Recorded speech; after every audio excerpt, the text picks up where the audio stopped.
This is KC Sports Network, proudly presented by Emprise Bank. All right, this is the one I can feel it.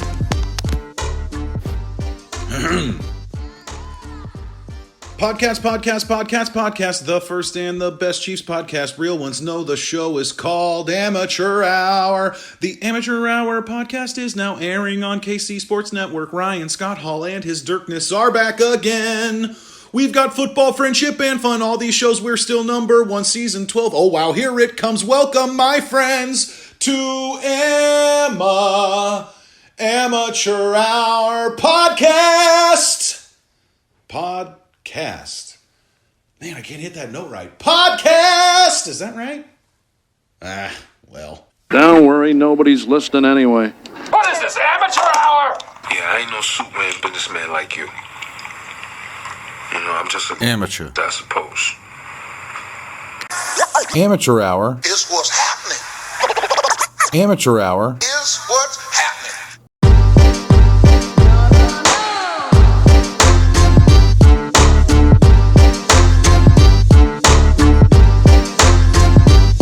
Yeah, that's right, folks. The show is called Amateur Hour. I'm Ryan Scott Hall, and joining me today, he's a real turkey. I'm so thankful for him. Is Dirkness.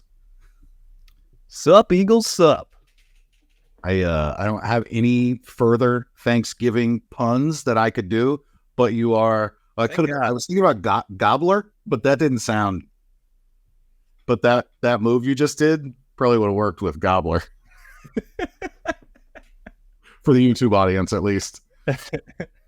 I'm just pumped that there's no more Thanksgiving puns coming. Doing thankfuls or anything, are we? I hadn't necessarily planned on it, especially after a game like that. It's a bad week for it. It's bad. Nobody's thankful for anything. So the Chiefs fall at home to the Philadelphia Eagles on Monday Night Football, with the entire nation watching, and apparently the biggest Monday Night Football audience since 1996.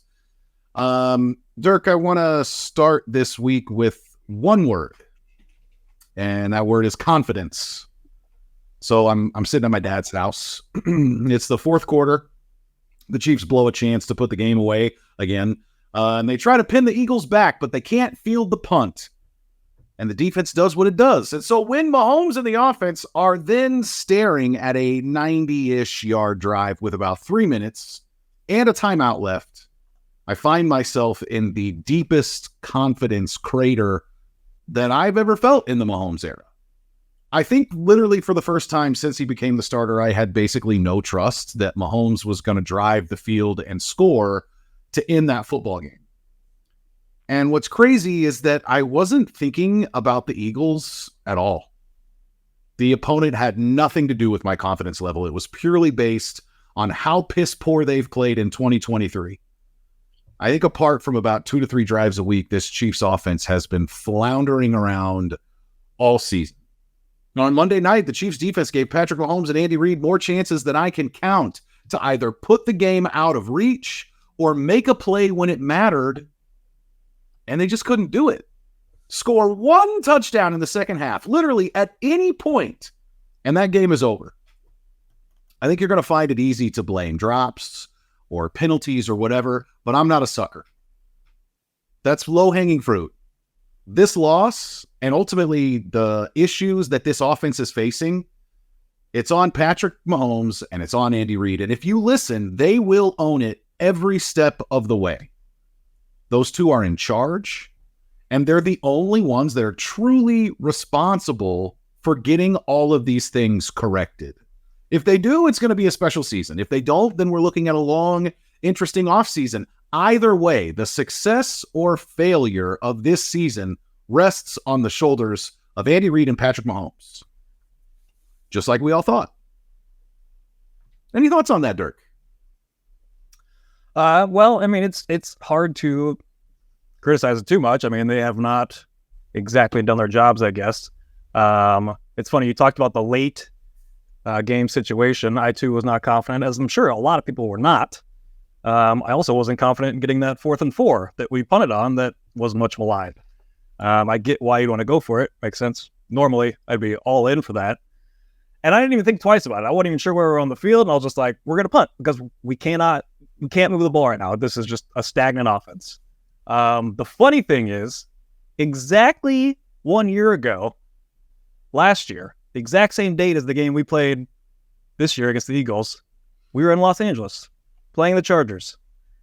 And Patrick Mahomes got the ball back with 1 minute and 46 seconds and 2 timeouts, down 4 points.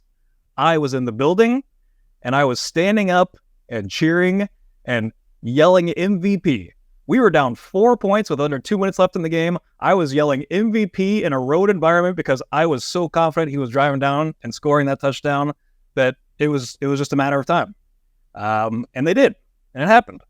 And we don't have that confidence this year, and it's wild.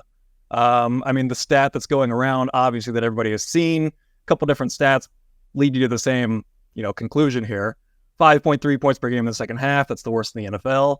It's actually the third fewest second half points scored in the first 10 games of the season in the last 10 years.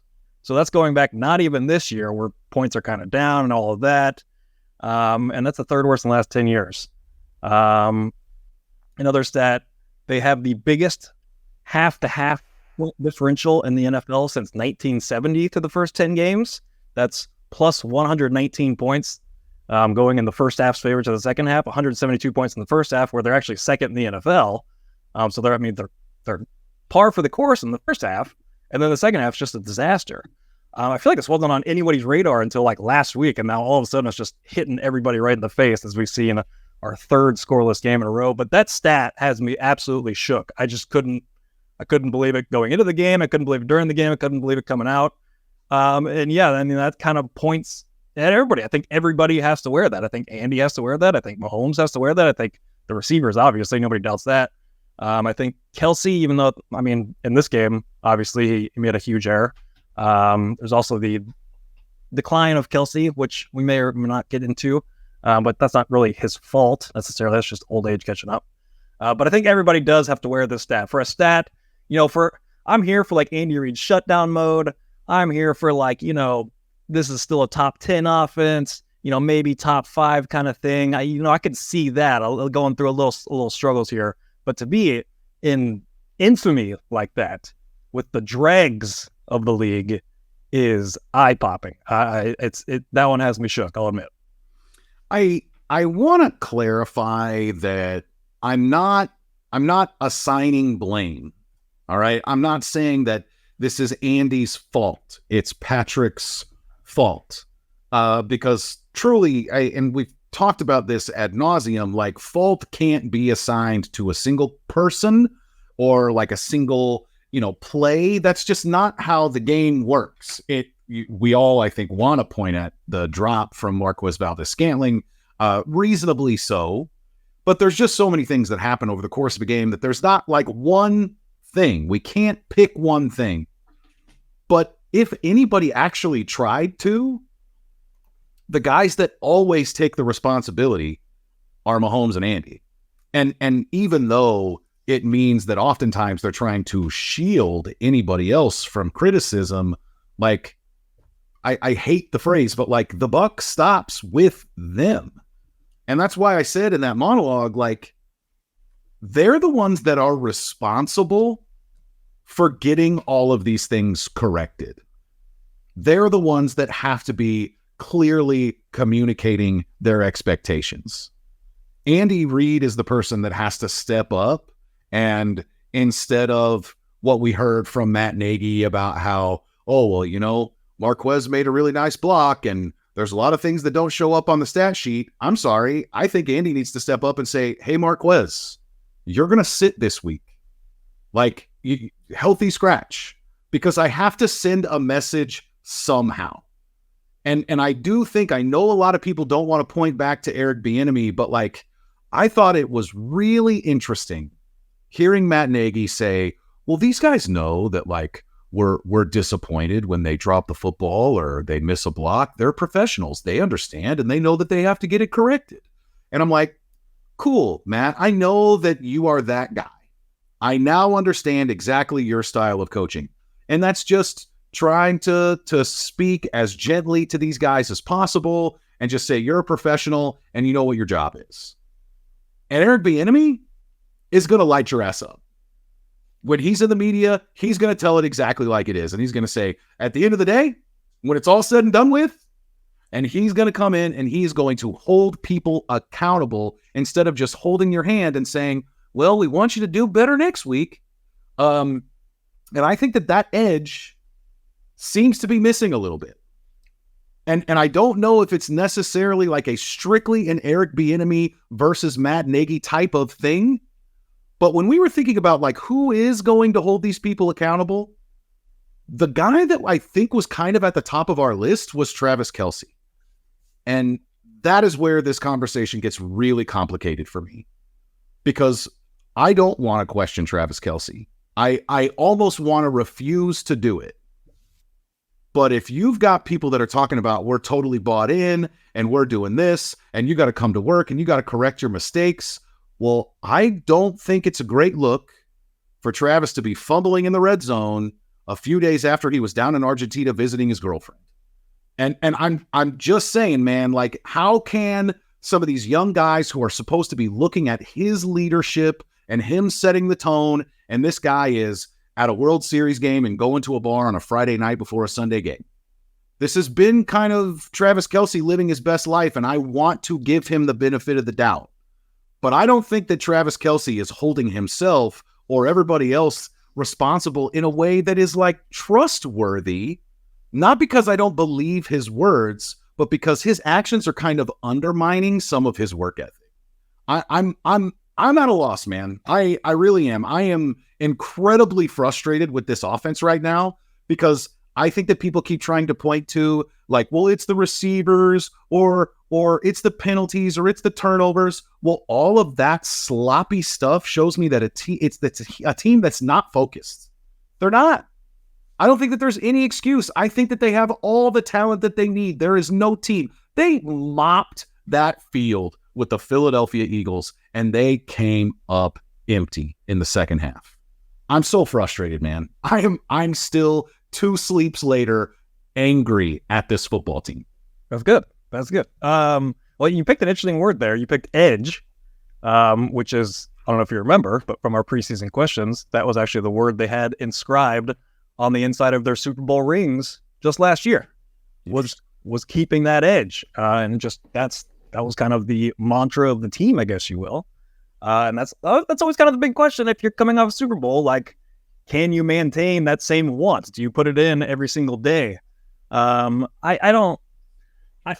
do agree it's a bad look for Travis Kelce, but I just think Travis Kelce is so all in that I don't think that's the thing. And if it is, I think he looks himself in the mirror starting right now and this week, and gets himself right for when the games really matter. Because this was very similar situation. I actually looked this up because it was kind of funny. So Kelce fumbled in a huge moment last year, a very similar game against the Bengals, in a game we lost, the last loss of the season last year. We went through much of the same panic. Man, we can't beat the Bengals.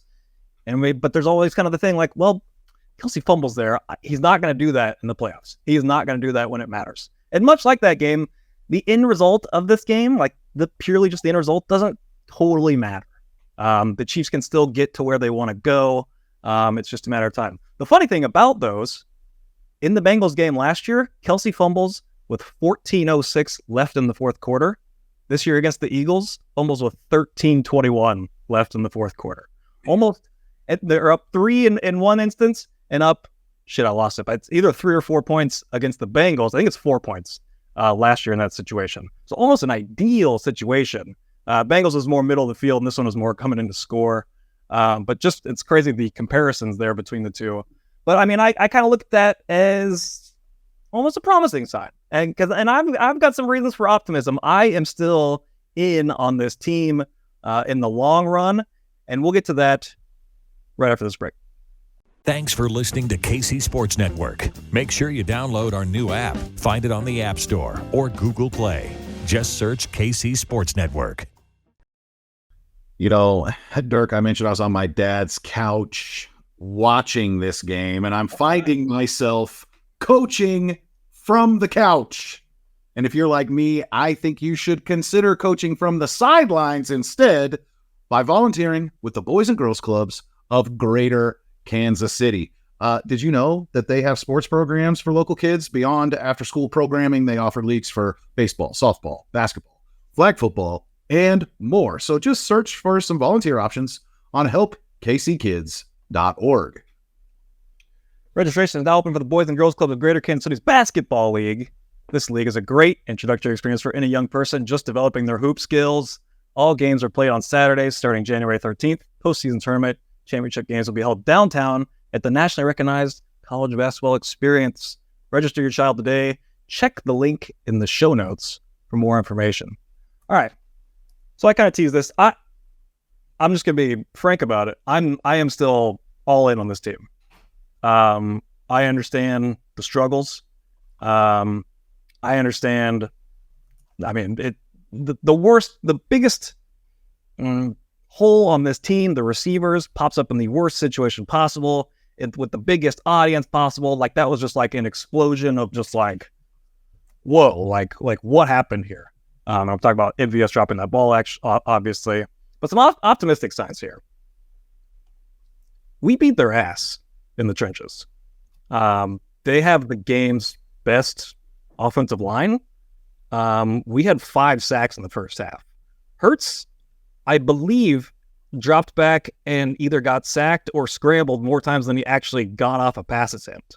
And he looked as uncomfortable as you can look for 3.5 quarters of that game until, the run game kind of gets going.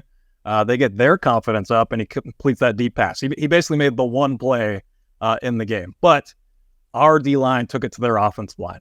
They have a top 3 pass rush in the league. I mean, they were second all-time in sacks last year. I don't think it's quite as strong this year.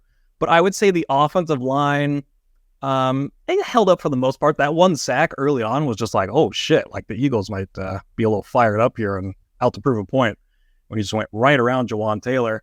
And they got the sack at the end or forced the intentional grounding at the end. But I think everybody was kind of shook by the MVS drop at that point. It was just that was almost like a helpless play. But then the run game. Eagles have the number 1 run defense in the league. Chiefs put up the most yards they allowed all year in the first half. The most yards that the Eagles have allowed all season by 61, and the most they have allowed since week 1 of 2022. So, I mean, once you do that, I really just came away thinking like we were the better team in the game. And that's supposed to be the best team in the NFL.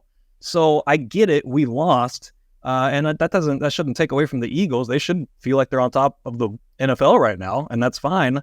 But we all know that these aren't the games that matter. We know, like we lose to the Bengals, like we lose to the Bills in the regular season. Okay, let's see when it matters. And this would be a later meeting than those. This would be a Super Bowl meeting, so it's hard to project that. But man, I'd fucking love to get that, especially if you're seeing Sirianni mouthing off to the Chiefs fan. God damn, I almost fucking smack him in the anyways, a few other positives. How about a shocking stat here? The Eagles receivers, maybe the best duo in the league in this game, 9 catches, 112 yards. Chiefs receivers, 14 catches, 123 yards. We actually outproduced the Eagles receivers. Just our receivers, not even Travis Kelce. The Chiefs receivers outperformed one of the best duos. There may have been a few drops in there. I didn't see those. I'm not sure. But we're really looking at like 3 big mistakes here. We kicked their ass, but we had the Mahomes interception, which was a terrible throw. We had a Travis Kelce fumble, and then we had an MVS drop. All 3 of those are easily correctable. We don't expect Mahomes and Kelce to do that. We might expect MVS to do that at this point, but, it's still catching an NFL pass. He's still capable of doing that, even though he failed at the biggest time in the midst of a terrible season for him. But I don't know. I'm just, as the dust has settled, doing this show last night, which you flaked out on for being sick, and I commend you for that, and good call. I think my tone has changed maybe a little bit, and I've come away a little more optimistic today, and I just think we are still, even with the offensive struggle, among the best teams in the league, and that is reflected because we are still Super Bowl favorites according to Las Vegas. So, I don't want to turn my lack of confidence into just like a complete lack of optimism. because I mean, you kind of said it already, but like if the Eagles are the best team in the league, like that was probably the conversation on Tuesday. Well, they just beat the best team in the AFC. They've got the best record, I think, by two. They're 2 games up on anybody. Everybody else has 3 losses. Yep. You know, Lions. I think Lions have 2. I think. Either way, you know, I guess I just walked away from that game saying, had the offense been anywhere near in the same, you know, county as the defense, it would have been an absolute blowout on Monday night. You know, Hurts did not attempt a pass on 3rd down until 7 minutes and 30 seconds left in the 4th quarter. And this is not because the Eagles were being exceptional on offense. It's because he literally couldn't get a throw off because he was either being sacked or pressured and running out. He could not throw the ball on 3rd down until midway through the 4th quarter. The Chiefs defense annihilated the Eagles, annihilated them. They were absolutely shook. The now betting favorite for the MVP was in shambles. They had nothing. I remember watching them after the Chiefs did that punt that they couldn't field, and then the Eagles got the ball. They ran like another wide receiver screen, and then another wide receiver screen, and then another wide receiver screen. And I think it was nothing. I think it was 5 of 6 plays they ran screens on. It was just like, we're turning the offense and just seeing what happens if we do this. Like, take a shot in the dark. And most of them were unsuccessful, but they did pop one right up the middle that ended up being a big play, like a little middle screen into Swift. Yeah, and that's that Texas route that is kind of in vogue right now, and they ran that play 3 or 4 times, and Swift made it work really well. I mean, honestly, it was almost, it's not exactly, it was more of an option route for Clyde at LSU, but it was basically how Clyde made his money, how he became a first-round pick, was running that route out of the backfield. I mean, look, I listened to the Ringer's Philly special. It's like their Philadelphia sports podcast, and it's got it had Shil Kapadia and Ben Solak. And I'm listening to these guys, and in their just absolute thrill of beating the Chiefs in what was a game that obviously came down to the wire, and what they described that game as was simply giving the Eagles offense too many chances, and it only happened because the Chiefs offense couldn't do their part. They were talking about how in the Super Bowl, the Chiefs had 8 possessions, and they put up 38 points. Now, don't get me wrong, there's a defensive score in there, but the Chiefs offense only had 8 possessions in the Super Bowl. They had 12, Dirk. They got the ball 12 times and put up 17 points. They ran 74 offensive plays. Shit's whack out there on offense, man. Second half drives, punt, fumble, punt, downs. They ran 4, 3, 12, and then the fumble, 6, 3, 9, and turned it over. They gained 137 yards in the second half at 3.7 yards per play. The run-pass ratio in the second half, 27-9. And don't get me wrong, I understand that the success rate on runs in the second half was probably going down. Maybe, you know, when you're not looking at situation, hey, we handed off on 1st and 10, gain 2 yards, but there's a hold. Now it's 1st and 18, and oh shit, they're not going to run the ball then. I mean, like, I get that there are things that happened, but I just because I'm not confident that the offense is, that Mahomes is still like the absolute Terminator at the end of the game, doesn't mean that I'm not optimistic about their chances for the season. But my God, man, they have some stuff that they have to figure out on offense, because that defensive performance to me is one of the most impressive things that I have ever watched. Philadelphia had nothing. The chamber was completely freaking empty. They got like 3 plays from DeAndre Swift. They got 1 great matchup with Mike Edwards manned up on Devonta Smith, and a great throw downfield and a great adjustment by the receiver, and he ends up getting down at the one. It's like a 40-yard play. They basically got like 3 explosive plays And then I saw one adjustment that they made, and Spagnuolo said we were ready for it. The QB draw that scored the touchdown, he's like, we actually prepared for it. We knew it was coming, and we just didn't play it exactly right. But I think we even had the right call on the play. I mean, they were on top of everything that Philadelphia tried to do offensively. And again, we're talking about the now betting favorite for league MVP, and he looked like he looked worse than Zach Wilson did against this defense. I mean, the Chiefs defense was on such a heater in that game that for you to have a double-digit lead going into halftime and 6 different opportunities to put that game away in the second half, and you can't manage anything. And what did Philly's defense do? Did they make a play anywhere? I don't think so. I think this had absolutely nothing to do with who you were playing, and they're just in their heads, man. At this point, there's whether we're talking about trust or what, I don't know what it is, but I'm sweating. I'm so angry because they just had no business losing that game. And I know it's just a regular season game, and like it doesn't really matter. They've got tiebreakers over every single competitor in the AFC. The Ravens are a half game up because they haven't had their bye week yet. I'm not worried. I think that the Chiefs are still probably a shoo-in for the 1 seed because the schedule is nonsense. But if they keep playing like that, man, they put themselves, it's what we talked about last week. It's the margins are so thin when you are a defensive team that everything has to go right. And that's where I think that this offense has to really look themselves in the mirror and say, are we playing to actually complement this defense? Because Pat can't make that throw to Justin Watson if he knows that they're a defensive team. I'm sorry, you can't take those risks. We cannot turn the ball over. We can't. And so I don't want to see him put that ball up for grabs. They have to be playing as conservative as they possibly can. I think they need to be shutting things down and really leaning into that defense and trying to complement them, take points every single time that you can, eliminate the risks, because if it's turnovers and it's penalties, if that's what they're blaming for these losses, then you got to play a different style of football. I feel like they're trying to hit all of these like intermediate, longer developing routes. Where is the quick game? Can you throw a slant? Can we get a slant? I'd love a slant. I'll give you $100 for a slant. We threw a good slant. Watson just dropped it on a key play. Those a hell of a rant there. I don't know if just shutting down. I don't think shutting down is necessarily the answer.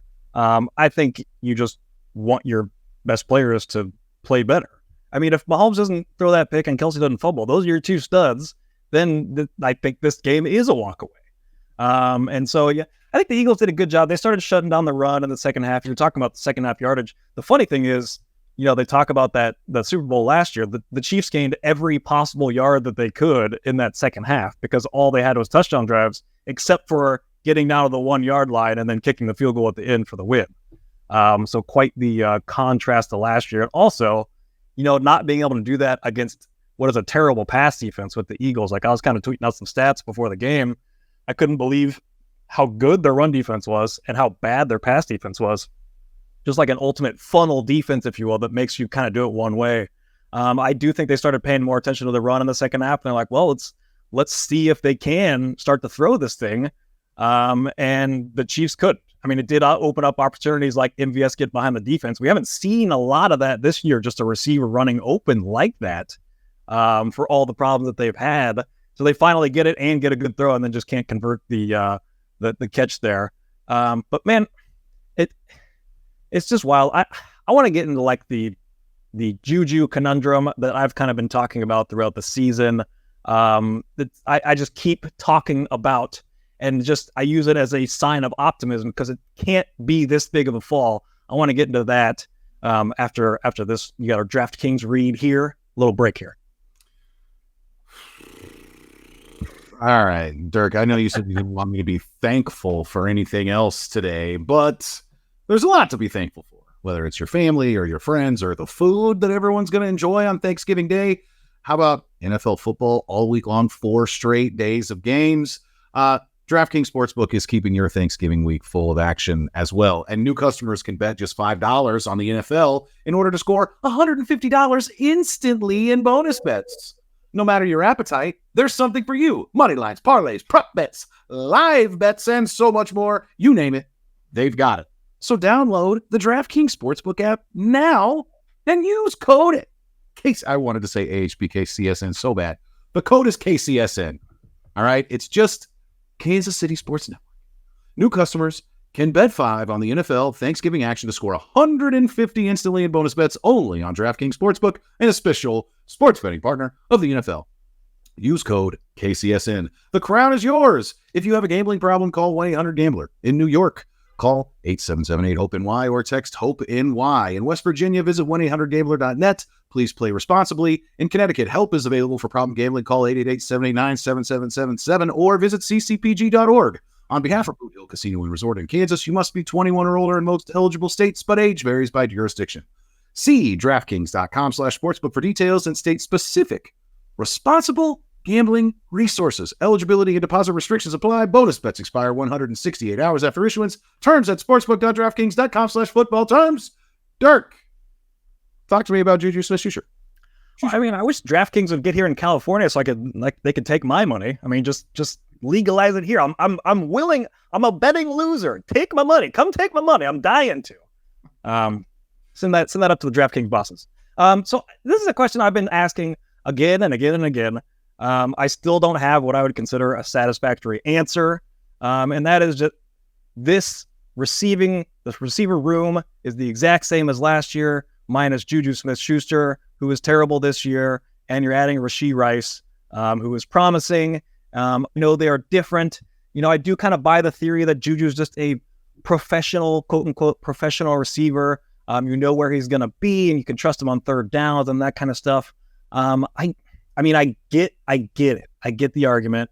And that's something, but look at it this way. If Juju Smith-Schuster were to miss a game last year for the Chiefs, do you know how much the Vegas line would move? Probably not. 0 points. It would have moved 0 points. And that's taking him off and putting no one in. We're taking him off and putting Rashee Rice in this year. And all of a sudden it's worth 6.7 points per game. That is the difference in scoring from last year to this year. It blows the mind. I'm starting to look at other answers because I'm no longer using this as a reason to be optimistic because I was using that as be like, there's no way it can be this bad. It's going to pick up. So I'm going to retire that particular statement and just kind of come up with reasons for why it is different, because you touched on it early. I think the loss of Bieniemy is part of it. The funny thing is we talked about Kelsey being maybe one of the persons that step up for that. I think he got yelled at by Andy twice during this game to kind of settle his ass down. And he was just I saw it early in the game, and then the one everyone else saw was later in the game when Andy just really scowls at him. So that was kind of interesting. And I just don't know if there's anyone on the coaching staff to pick that up. I don't know what that is exactly, just the act of yelling at someone and holding them accountable. That's not a direct thing, but it is a big thing. And so I do think that might have an effect this year. I do think Travis Kelce, we're starting to see him slow down quite a bit. I don't think he's the same receiver as he was last year. I think the Chargers game threw us off the scent because he had his second most yardage in a game in his career. And we're like, holy shit, there is the Travis Kelce. That's what we've been waiting to see. But I think that was just the Chargers being stupid and leaving him open the entire game. Because he just doesn't, just the eye test of watching him, he does not look the same. I reeled off a bunch of stats last week that are down this year, most notably kind of yards after the catch. We just don't see the same wiggle from him. It's kind of like he used to win with athleticism, and then he kind of lost a step, but he started to win with being savvy and finding holes and doing all this. And I think maybe he's lost another step in there, and it's just been kind of hard. He's still a great player and probably the best tight end in the league. So I don't want to go too hard here. But that does make a difference when you have a lowly receiving core like they do, and you need Travis Kelce to help pick everybody else up. And I don't think he's quite able to this year. The other one I think is, you can jump in, go. Can I ask you a question about Travis?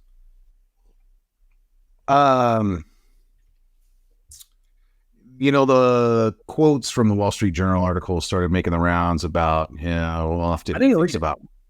I haven't read it either. It's paywall. I saw the retirement quote.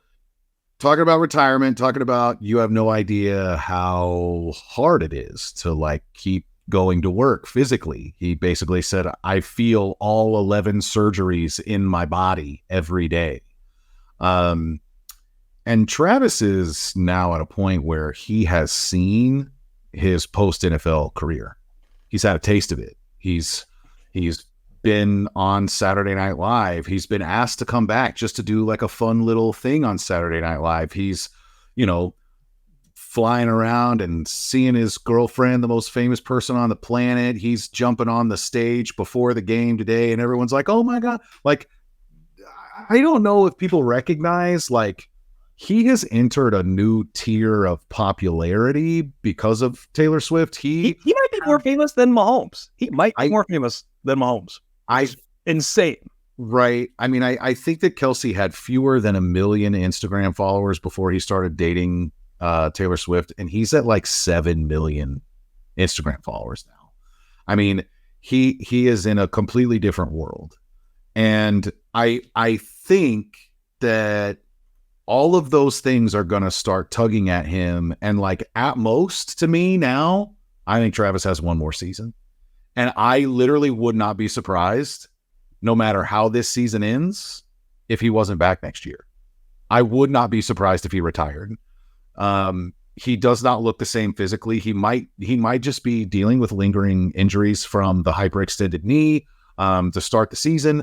And, maybe a couple other things where he's gotten rolled up on. Hopefully he doesn't see any of Logan Wilson when we play the Bengals in a few weeks. What's that, man? Oh, he's the guy that was doing that hip drop tackle and injured like all 3 Ravens in one game. I don't know, man. I mean, there are certain parts of his game that I think can translate to being an older, Jason Witten type of player. But like you mentioned, like the yards after catch type of stuff. I mean, I tweeted during the game, like the dream shake from Travis Kelce, the defender is on my back and I'm going to fake spin one way and go the other. Like I'm playing in the post and it gains me an extra 7, 8, 10 yards. That move is dead, man. He doesn't have it. And I see that like the stats are still kind of there. He's got 5 touchdowns. He's being targeted. He only has fewer than 9 targets in a game once, and that was against Miami. I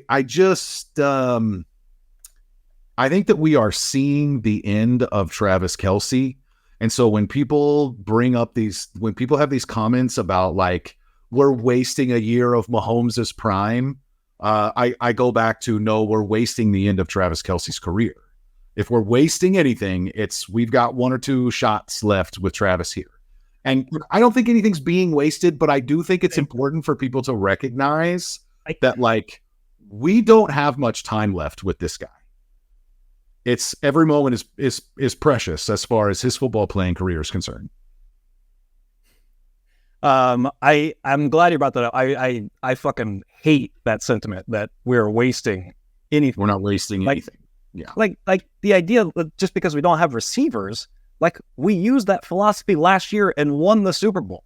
Like we're 1 for 1 in this philosophy right now, and we're current Super Bowl favorites. So how are we wasting anything? And I mean, yeah, you can add a receiver, but you also have to make like a corresponding move. So then you're looking at, like if people want to say DeAndre Hopkins, and he probably makes a big difference for the offense this year. But you're probably losing Charles Omenihu. You're probably losing Drew Tranquill. Like there has to be corresponding moves to make that money work. So I think just adding a receiver isn't like the answer that people think it is. And you'd probably take that now, seeing what the offense is. But I would have bet anything on the offense being a much better than it is right now. And, at least similar to last year, if not a total full. Finishing up these thoughts here on the Juju thing, I do think it's something that like defensive coordinators kind of got to look at our offense for a whole offseason instead of just seeing our offense post Tyreek for the first time in week 1 and then just kind of making adjustments on the fly throughout the season last year. And now they got a whole offseason to look at it and see what they're doing different. And, oh shit, like maybe the receivers aren't that good, make them beat us, do everything we can to lock down Travis Kelce, unless your name is Brandon Staley. But then one last thought on like the receiving core that kind of came to me. And it's kind of like a 2020 Super Bowl offensive line comparison, because early in that season, they lost their best player on the offensive line. They lost Mitch Schwartz, and they're like, oh man, huge loss. Let's throw in Mike Rimmers, and we can help him out. We can give him some extra attention here, but we can survive. Like, we can overcome this. And it's to a point where, like, holy shit, we did overcome it. We hardly skipped a beat, and we just kept on rolling with Mike Rimmers, who's clearly a much worse player than Mitch Schwartz. But then they lost Eric Fisher on the other side before the Super Bowl, and that was kind of like the straw that broke the camel's back. And now all of a sudden, you're trying to do too much. You're trying to fix this hole and do all this. And that's kind of the Juju comparison. Tyreek would be Mitch Schwartz in this comparison, and Juju would be Eric Fisher. And it's like, we were fine losing the top guy because we could game plan around it, do all these things. But now losing this guy too, it's just like one move too much. And that would be Juju. And now it's just like one less receiver. Because the receiving room, there's just nobody they can trust. Every single person you throw out there, it's like Watson was the one guy you trust, and now you put him out there and he has 3 drops, all in big spots in this game. So it's just a tough spot. I don't think they know what to do at receiver. I think I saw Sky Moore's snaps go back up after dropping way down the week before. I think they're just kind of lost for words. Like, they can't get anybody that they trust. Everybody wants more Rashee Rice, but there's a video going around this week, of Rashee Rice not running. I don't think it's the wrong routes, but they're kind of running these routes for him to settle in different spots and zones, and he's not quite doing it. Mahomes is kind of looking his way and then can't quite fire it in there because he's not where he wants him to be. So it's just like each of the receivers have these different problems, and it's just leading to what we've seen, obviously. So there's a couple things going on here, and ultimately I think we're getting to about the 45-minute mark, and we've talked a little bit about what the defense did to the Eagles, but I think we need to give them some more time. But to try as best I can to kind of cap that receiver conversation. I think that one of the challenges of this Andy Reid offense, and maybe this is the case for most offenses, and I'm just in the echo chamber of the Andy Reid offense. But one of the challenges, particularly for young players, is that it seems like so much of what they're asked to do in terms of the routes that they run is based on the coverage that they see. It's not just, hey, you called that I'm going to run, a 10-yard out, and that's what I'm running no matter what the corner is doing. Like the way that we think about it in Madden, they're not going to ad-lib, right? They're going to do these things in time.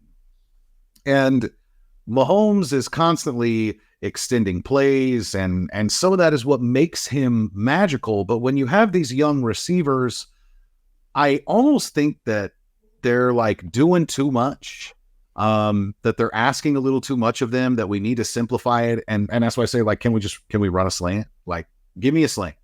I would run Rashee Rice on 10 slants a game and throw him 4 of them. Like, I think that it just needs to be something that is clearly defined and easy for these guys to do. And I mean, they're professionals, right? And they got to learn one way or another. But I don't know, man. I look back at the Eagles game specifically, and I don't necessarily understand like how the game plan comes together and how they choose to deploy these different guys.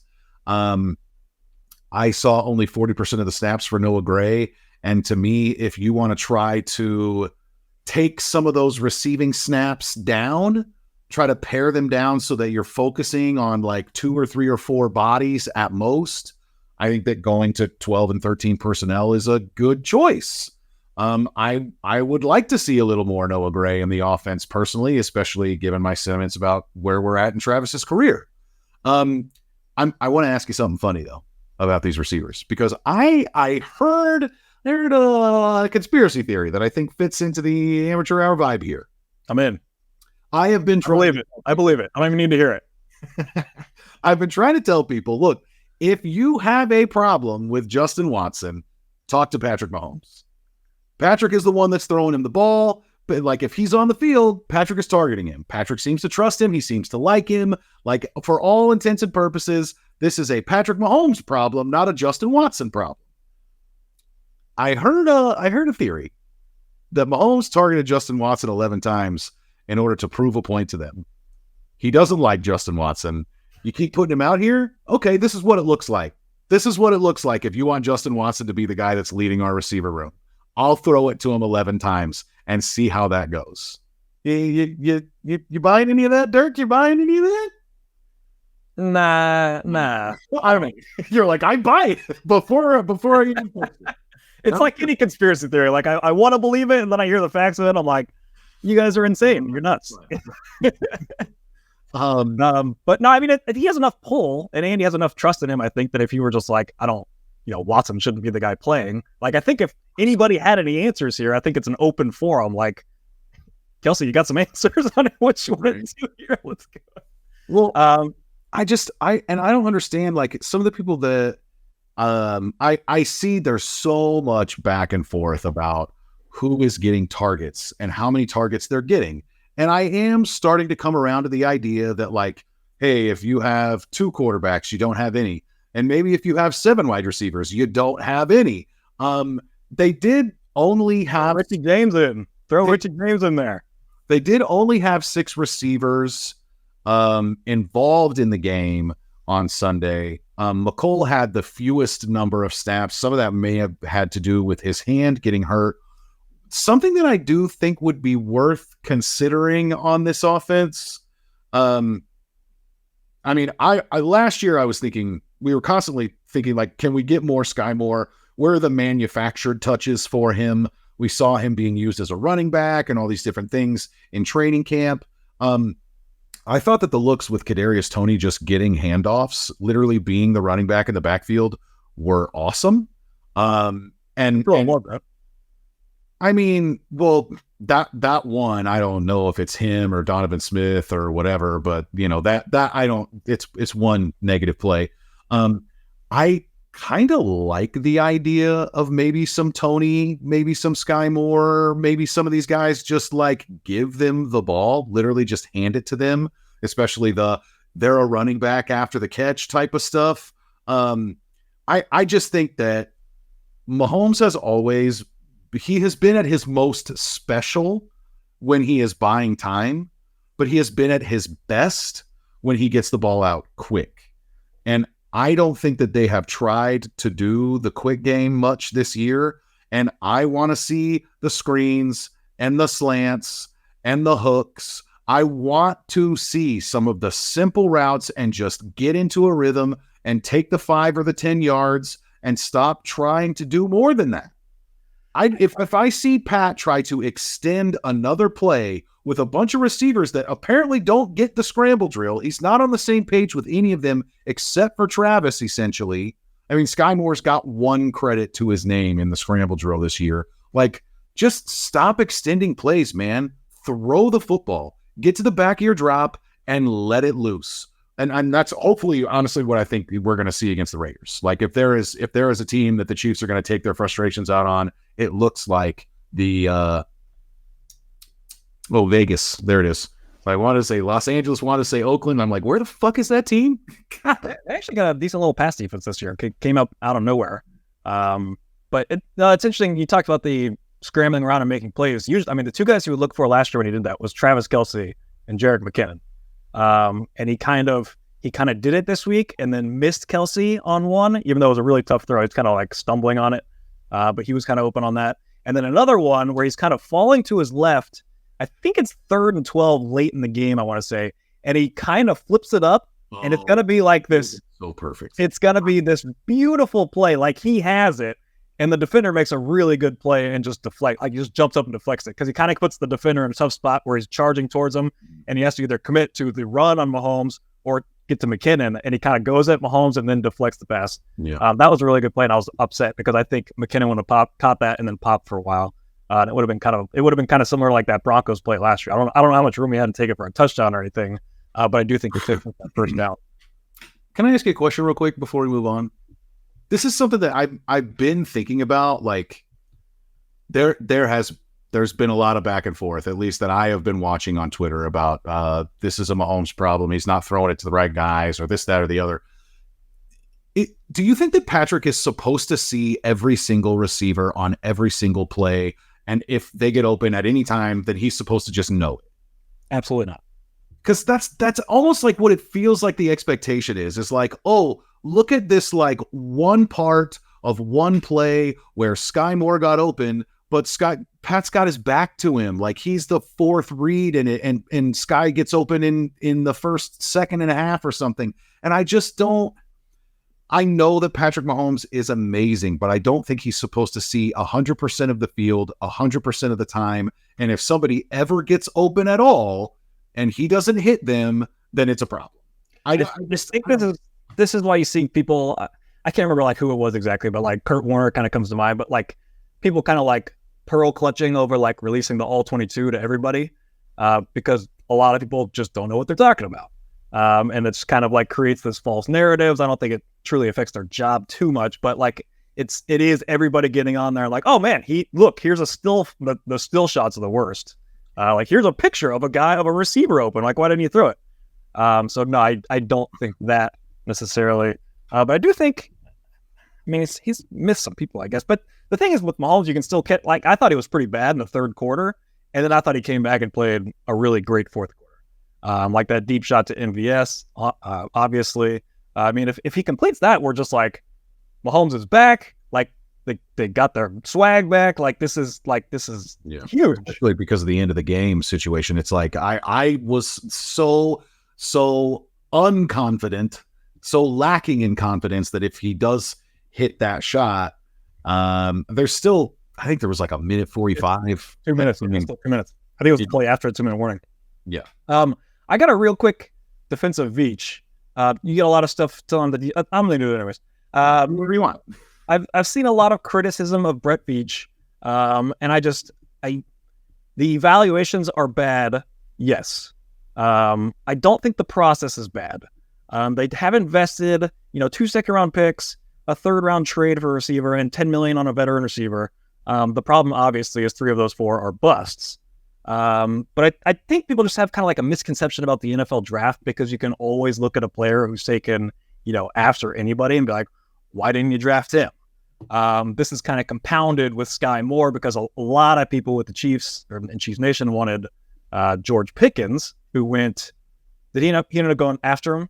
Is that right? Or right before him? They traded the big bet. They traded. I don't know if they traded to the Steelers, but Pickens went in the 3 or 4 picks that the Chiefs traded back. He went in that space. Okay, so I wanted to look at those draft picks and see how they stacked up against the other receivers around them. So Sky Moore in the 2022 NFL draft goes in the second round. There's 7 receivers taken in that round. He is 5th of the 7 in yards. There's only one of them that's above 1,000 career yards right now. That is Pickens. And there's 4 wide receivers taken after Sky Moore. I think he's the last receiver in the second round. So all those guys are taken before. The 4 taken after him all have fewer yards than Sky Moore. So, I think that makes it look a little bit better. Go back to like the 2019 NFL draft because we're really, Rashee Rice he takes last year or this year. And I don't think anybody's mad about that pick. I think Rashee Rice has shown a lot of promise. So then we're going back to the 2019 draft where he takes Mecole Hardman. These are the only 2 receivers that he's really taken in the draft. He traded a pick for Tony, obviously. So Mecole Hardman has more yards than the 3 receivers taken directly after him combined. So the next 3 the receivers to go in that draft, Mecole has more yards than all 3 of them combined. And he's actually, Pro Football Reference has AV, which is adjusted value. It's just kind of putting stats to like a single digit, value kind of thing. For each, whatever. So you sort it by that. He was actually the 37th highest value in that draft, and he was taken 56th over. So, a kind of a defense of that. Maybe the draft pick, maybe not as bad as you would think. There were some studs in the Mecole draft taken right around him, but there's lots of busts too. It's just important to remember that, a rule of thumb in the NFL draft, 50% of all picks are going to be busts. So nobody's batting 100%. Nobody's even batting 80%, except maybe Veach in the last couple drafts. So I think there was a lot of Veach criticism, but he has done so much more good than bad. And I can't believe that I am the guy coming here to the Brett Veach defense. I mean, Full circle. I'm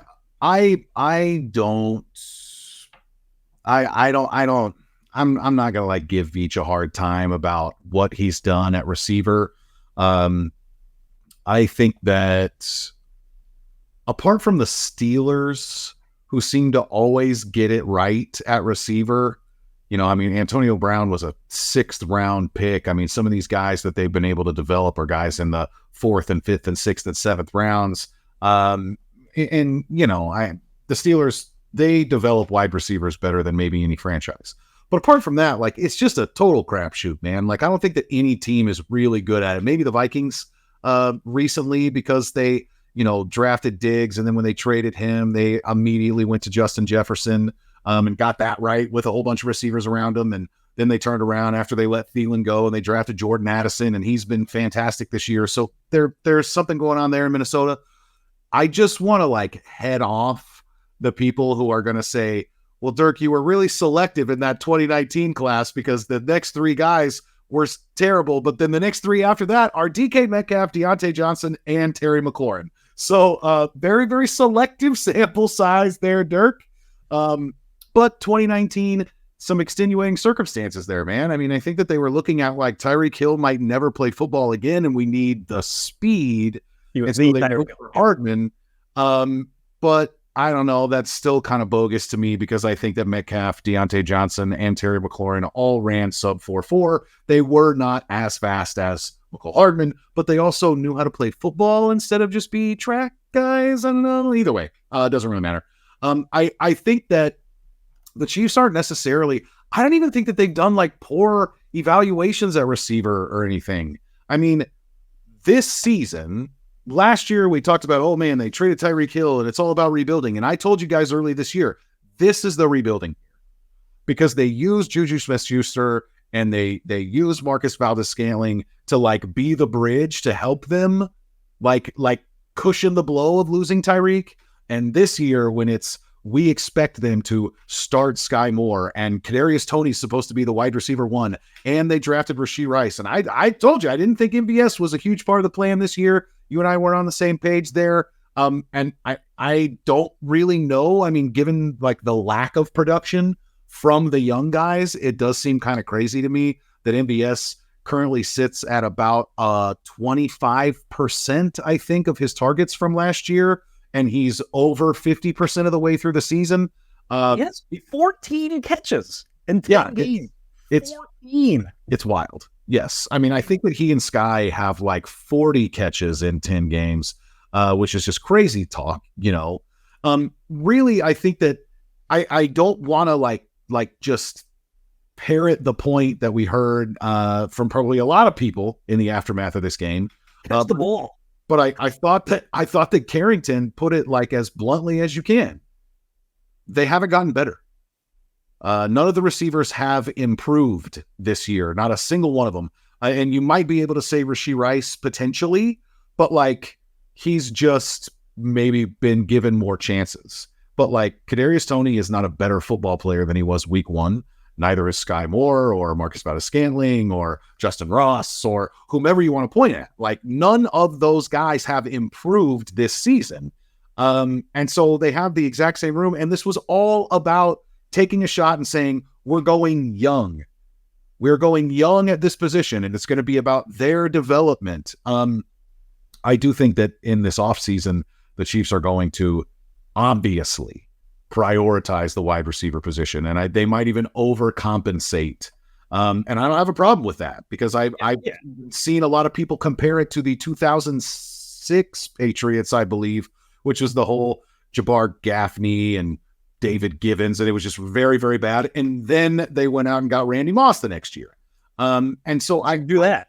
I would not be surprised if the Chiefs ended up swinging for the fences at receiver in order to overcompensate for how bad it's been this year. Here's the thing, though, and I think that we all probably know this, but we just need to remind ourselves that, like, even though, yes, It is now 10 games into the season and 11 weeks into the season. It still doesn't matter if these guys are like good right now. And honestly, they don't even have to have good careers. I need in the playoffs one of these guys to have a good game 3 times.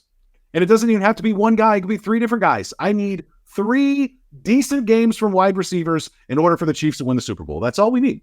And really, I mean, if you look back, I mean, you had those receiving stats from the playoff games last year for the Chiefs. Not great. And they were minimal. Like it was unbelievable how much the receivers contributed in those playoff games. And yet the offense, aside from the second half versus Cincy, when, they're down 3 of those 4 receivers and they're playing Marcus Kemp every snap. I mean, the offense performed at a very high level. I guess when Mahomes went down too, they kind of battled through some injuries. But yeah, another thing, injuries, just teams dropping like flies across the league. And, as bad as this loss sucked, the Chiefs remain healthy and still alive for everything they want to get to. So, as much as this loss sucked, still plenty of reasons to be optimistic here about the season. Yeah, and I mean... Going to defense, which we didn't even get to. I mean, how about Snead just shutting down A.J. Brown? His stats against number 1 receivers are absurd. I love how he comes out every single game and just picks up an illegal hands to the face. It's almost like he tells the ref he's going to do it. He's like, first quarter, if there's going to be a first down and 10 here, I'm going to pop him in the face. Like, I'm going to do it. And I'm just going to send a message. I'm going to do it. And this week was even weak. He hardly even got him, and they still call it. It's because he told the ref beforehand, like, I'm doing it. I'm doing it again. Did you ever see that it was a car insurance commercial? They're talking about all the different types of bad drivers. And it's like, they show the dude, and he's like, I'm really tired. And then you pull up, and it's like the husband and wife, and the wife looks out the window. She's like, my husband's going to cut you off when the light turns green. It's like, don't you just wish that you knew what was going to happen? And that's precisely what it sounds like L'Jarius Sneed is doing. He's just going to tell the ref. He might as well even tell the receiver that he's covering, like, I want to pop you in the mouth. It's going to happen. I think that Monday night, despite the fact that the Chiefs lost, has there ever been a more like gigantic all caps exclamation point I have arrived than what Trent McDuffie put together that night? I mean, that dude blitzed. Was he even coverage? Did he even play a snap of coverage? Blitzed like 8 times. He had 2 sacks. He was just absolutely all over the field. Forced another fumble. Yeah, forced another fumble. That's his 5th forced fumble of the year.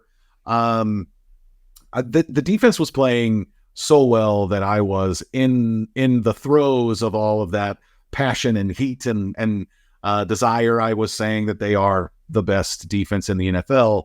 I think that the Chiefs defense was clearly the best unit on the field in that game. And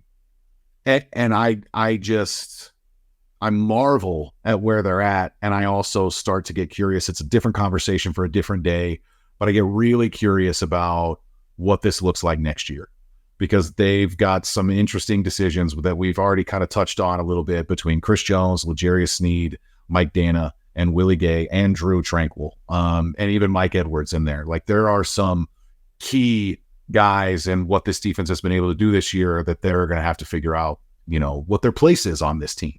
Isn't it crazy that like the defense has gotten to a point where they're so good that it's not even worth discussing anymore? Like, we waited till the 60-minute mark to really discuss the defense because there's no other takes to have other than they're fucking awesome. Like, this is kind of where we were with Mahomes before. Like, what are you going to have, a Mahomes conversation and just go back and forth on he's awesome, back and forth over and over? Like, it's the offense and everything else. It's like a question mark at this point, and the defense is just like, I don't know what to add to the conversation. They're fucking awesome. They just go out there and dominate. And I mean, that was kind of like my monologue last week. Was like, not only are they a defensive team in 2023, and who's a defensive team in this day and age, but like I don't really know how to talk about them. I don't know what to bring to the table because they are absolutely sensational. I do want to say about the corners. You can keep Sneed and McDuffie together for as long as you want, and it won't become like unaffordable for this team because McDuffie is on a rookie contract. And if you sign Snead to an extension that say takes him to his 31-year-old season when you have an out, and that is around the time when McDuffie is getting onto his 5th-year option, or you're wanting to give him an extension and then you can get rid of Snead, like you can get the prime of L'Jarius Snead and Trent McDuffie on this team together, and you're probably doing it under 20 million APY combined. And it might be a little bit more than that. Snead is earning money.